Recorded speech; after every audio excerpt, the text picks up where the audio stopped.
अस्सलाम वालेकुम। Welcome to my YouTube channel cooking with Sneha Rizwan. कैसे हैं आप? उम्मीद करती हूँ सब खैरियत से होंगे। अल्लाह पाक सबको अपने सामान में रखें और हमेशा खुश रखें। आज जो ज़बरदस्त सी रेसिपी आपके लिए लेके आई हूँ वो है जी beef steak with white sauce. बहुत मज़े की बनती है और मुझे पूरी उम्मीद है कि इंशाल्लाह ताला रेसिपी आपको पसंद आएगी। तो आइए बिस्मिल्लाह करते हैं, बनाते हैं इसको।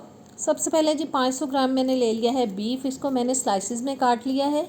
अंडर कट हो तो बहुत अच्छी बात है क्योंकि वो जल्दी गल जाता है। और अगर ना मिले तो नॉर्मल स्लाइस से भी आप बना सकते हैं। बस मैरिनेशन को टाइम जो है वो थोड़ा ज़्यादा देना पड़ता है।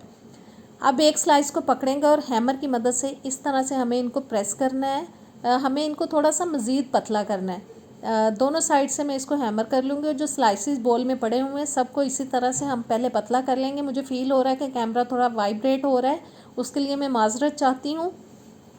अब करेंगे जी हम इसको मैरिनेट। 2 से 3 टेबलस्पून डाल दिया है मैंने इसके अंदर चिली सॉस।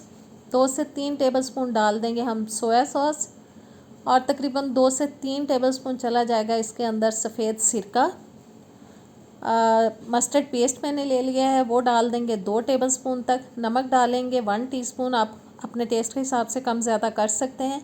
1 टीस्पून काली मिर्च का पाउडर, आधा टीस्पून सफ़ेद मिर्च का पाउडर, आधा टीस्पून डाल देंगे ऑरिगेनो और 1 टीस्पून मैंने ले लिया है अदरक और लहसुन का पेस्ट। सारे मसाले डाल देने के बाद हाथ की मदद से हमें अच्छी तरह से सारे स्लाइसिस पे इनको लगा देना है ताकि इनका जो फ्लेवर है सबके अंदर अच्छी तरह से आ जाए, जब खाएं तो मज़ा आए खाने का। अब इनको हम मैरिनेट करेंगे कम से कम 5 से 6 घंटे के लिए। आप पूरी रात के लिए भी इसको मैरिनेट कर सकते हैं। मैरिनेट करने के बाद अब एक ग्रिल पैन ले लिया, उसके अंदर मैंने 2 से 3 टेबलस्पून तक डाल दिया है ऑयल। ब्रश की मदद से पूरे पैंदे में हम इसको अच्छी तरह से लगा देंगे। और ऑयल लगा देने के बाद अब हम मैरिनेट किए हुए बीफ के जो पीसेस हैं उनको लगा देंगे अच्छे से फैला के। इनको आप ईद पर भी ट्राई कर सकते हैं, घर में कोई दावत हो तब भी बना सकते हैं। बहुत टेस्टी लगते हैं खाने में और रात के खाने में भी आप इनको बनाकर डिनर के टाइम पे खा सकते हैं।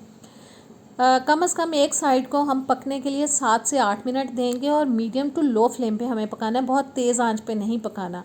और अच्छा पक जाने के बाद जी मैंने साइड चेंज करा दिया। देखें कितना ज़बरदस्त ग्रिल का डिज़ाइन आ चुका है जो कि दिखने में बहुत मज़े का लगता है, बहुत अच्छा लगता है। और दूसरी साइड को भी कम से कम 7-8 मिनट देंगे हम पकने के लिए। फ़र्स्ट बैच हमारा हो चुका है रेडी। सारे पीसेस को हम निकाल लेंगे पैन के अंदर से।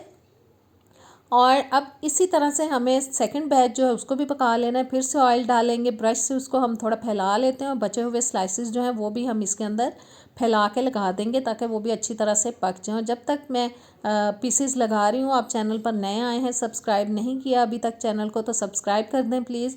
बेल के बटन को ज़रूर प्रेस किया करें ताकि नई वीडियोज़ आप तक आती रहें। वीडियो अच्छी लगे तो प्यारा सा कमेंट भी कर दीजिएगा और वीडियो को लाइक शेयर भी ज़रूर कीजिएगा।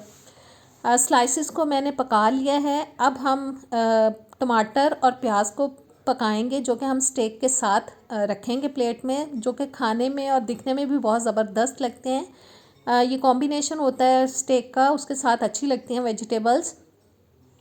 और प्याज को अब हम 4 से 5 मिनट के लिए पकाएंगे ताकि ये थोड़ा सा सॉफ्ट हो जाए और थोड़ा गोल्डन कलर भी आ जाए। एक साइड टमाटर की भी पक चुकी है, उसको एहतियात से हम चेंज करा देंगे ताकि ये टूटे ना। थोड़ा सा ग्रिल का डिज़ाइन भी आ चुका है टमाटर के पीसेस के ऊपर। प्याज सॉफ्ट हो चुका है, गोल्डन सा कलर भी आ गया। अब थोड़ा सा हम इसके ऊपर काली मिर्च और नमक फ्लेवर के लिए डाल देंगे क्योंकि बिल्कुल फीके मुझे अच्छे नहीं लगते हैं, इसलिए मैंने डालने के बाद उनको थोड़ा हिला दिया है। अब जी हम प्याज और टमाटर को निकाल लेंगे प्लेट के अंदर। अब हम करेंगे जी वाइट सॉस तैयार। उसके लिए मैंने पैन में ले लिया है थोड़ा सा ऑयल, 3-4 टेबलस्पून तक। 2 से 3 टेबलस्पून में डाल रही हूँ इसके अंदर बारीक कटा हुआ प्याज।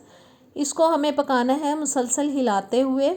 तब तक पकाएंगे जब तक कि प्याज जो है वो थोड़ा सा सॉफ्ट हो जाए। हमें इसके अंदर कलर बिल्कुल नहीं लेके आना है, बस हल्का सा इसको हमें सॉफ्ट होने तक पका लेना है। और अब डाल देंगे हम इसके अंदर मैदा, जो कि मैंने तकरीबन 1.5 टेबलस्पून तक ले लिए। मैदे को भी हम थोड़ा सा भून लेंगे 2 से 3 मिनट के लिए मुसलसल चम्मच चलाते हुए। आँच जो है मैंने मीडियम टू लो रखी हुई है, बहुत तेज़ आंच पे नहीं पका रही, वरना जो मैदा है उस जल्दी कलर पकड़ लेगा और भुनेगा नहीं अच्छी तरह से। अब डाल देंगे हम 1 कप तक इसके अंदर दूध। और जो मैदे की गुठलियाँ हैं हमें इनको अच्छी तरह से इस तरह से प्रेस करते हुए ख़त्म करना है। और बस इसी तरह से हमें इनको मैश करते जाना है। साथ ही डाल देंगे जी 1 कप तक पानी, ताकि सॉस जो है हमारा अच्छी तरह से पक जाए। और देखिए मैं साथ साथ इसको अच्छे से मैश करती जा रही हूँ, ताकि अगर कोई गुठली है तो वो बिल्कुल ख़त्म हो जाए। अच्छे से मिक्स कर देने के बाद, गुठलियाँ ख़त्म कर लेने के बाद, हम डालेंगे अब इसके अंदर मसाले। 1/4 टीस्पून मैं डाल रही हूँ इसके अंदर ऑरिगेनो। 1/4 टीस्पून डाल देंगे काली मिर्च का पाउडर। 1/4 टीस्पून जाएगा सफ़ेद मिर्च का पाउडर। और नमक डाल देंगे हस्बे ज़ायका, वो भी तकरीबन मैंने 1/4 टीस्पून तक डाल दिया है। आधा टीस्पून मैं डाल रही हूँ चिकन पाउडर, और आधा टीस्पून डाल देंगे हम इसके अंदर लहसुन पाउडर। इन दोनों चीज़ों को बहुत ज़बरदस्त फ्लेवर आता है, लेकिन चिकन पाउडर ऑप्शनल है।